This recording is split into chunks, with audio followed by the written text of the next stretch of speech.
Alright guys, welcome back. We're in game number 1 of the semifinals. It's a best of 3, and shoot, you know what, I just realized we're using the Base Trade TV extension mod with 2 other casting teams that don't normally use First Blood, so that's gonna be a bit awkward. Ugh. But it is the semifinals, and spawning here in the top left corner of the map from Axiom, we just saw him tear through a ZVZ himself, it is Impact. The bottom right as the Red Zerg, Samsung Galaxy's Solar. Man, it's funny you brought up that tweet earlier. What am I, an old person? The internet's about TLO. I was just browsing through it as well, and I guess there's all these. I keep forgetting there's so many of these European guys who are going to California, Burbank for WCS Premier. And man, I really wish I didn't live so far away. And I know like British Columbia is not that far away from California, like technically, but still like just the cost of travel plus like hotels and stuff. Because that'd be such a wicked, like even it's not even like the finals or anything, but I would totally love to go down and just hang out with the players and watch those games live. So if you guys are lucky enough to live in California, make sure you take a lot of pictures and tweet them to Rifkin, so you can be super jelly. Yeah. Well, I know you get all the what's the word I'm looking for? Going country to country, all those fees. Yeah, for you it's probably like way cheaper, even just going from like, East Coast to West Coast. Yeah. Because you're not going out of country. Stupid Canada. Yeah, it's like a $300 plane ticket or something. Like, wow.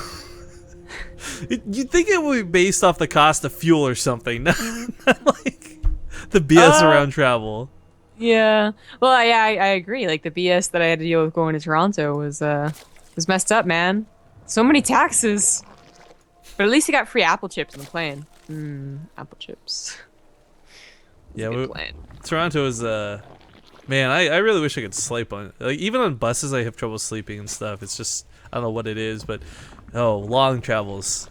Anyone who's able to sleep while traveling, you are blessed. Oh, I do it all the time. But then I wake up with like a crick in my neck, right? Just like, what's up, guys? My neck like at a 90-degree angle. Didn't feel a moment of the trip, but you feel the repercussions. Yeah, basically. But Toronto's so nice. It's only like an hour flight. Oh my god, it's good. They should go back to Toronto. Yes, I would agree. I would love to have more esports events in Toronto. That way Rifkin could go and. But isn't like a 12-hour flight or something insane for you? It was only because I took the cheap flight and it was like transfers all over the place. I think if I like had the money for it, I dished out like a good flight. It'd only be like 5 or 6 hours, right? But okay, well that makes more sense. Yeah. But anyways, into the game we go, and we don't have any cheese from these players, but they do have almost identical openings, identical timings, and the links coming across the map. I guess there's 2 extra ones coming out of Solar, but one of the things to consider with Inferno Pools being the map it is, if you guys haven't seen enough of this yet, because it is possible, I mean, WCS hasn't used the maps yet, IEM had a lot of these vetoed. Inferno Pools has a lot of really wide openings, even here with your natural base, especially around trying to take a third, and especially at this ramp over here. So it's going to be a little bit awkward playing this game out to the late game if this does end up being an aggressive one. But at the same time, like we've seen a lot of really awkward Roach Hydra positioning on this map. It's big, it's really wide, it takes a long time to get from base to base. So I really am curious if this will go past Banelings and Zerglings, and if it does, to what extent, because I really just want to see non-stop aggression on such a long map. Well, yeah, both players thrown on a Baneling nest. Impact seemed awfully early. Of course, they haven't scouted each other yet, so maybe it was out of paranoia. Well, no block on the ramp does let Impact in. Solar, on the other hand, looks like he has been denied out of Impact's base. Yeah, you saw the Bailey nest, and you gotta assume that they got speeded it. Yeah. I wonder if he went for gas, but there's a Bailey nest now. I don't know. I don't think I've seen anyone, I mean, like, go for gas, not get speed, but get a Bailey nest. I've seen people, like, actually not go gas, or not get speed despite going gas, and not go for Bailey nest too, and go straight up to roaches, and I always thought that was weird. But it happens, but not the other scenario. It is going to be an attack, though. Impact hitting a lot of lings, as well as a second gas. What did we cast like a couple of days ago that did this? And ended up having like a lot of gas.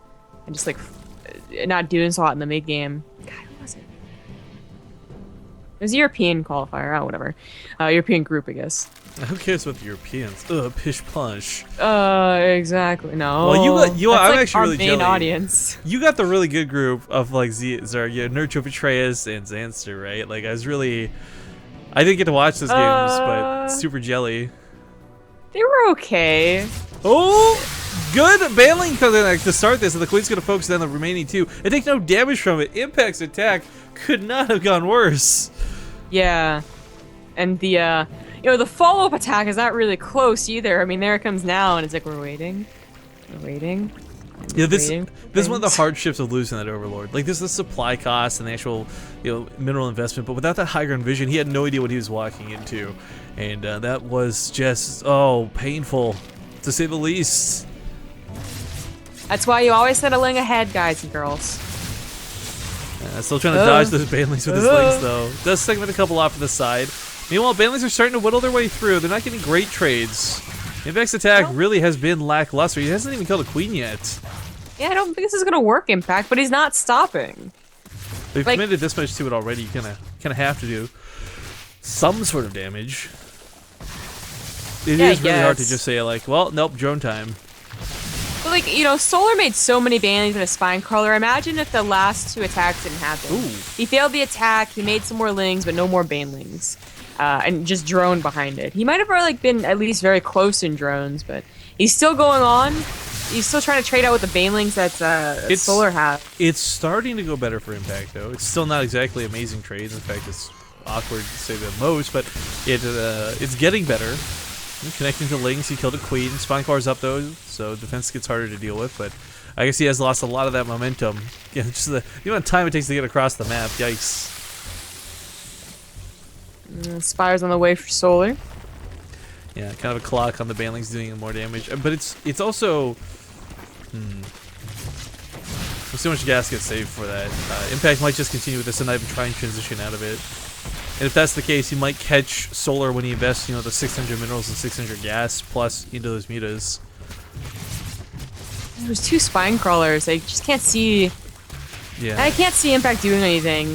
There you are, GG.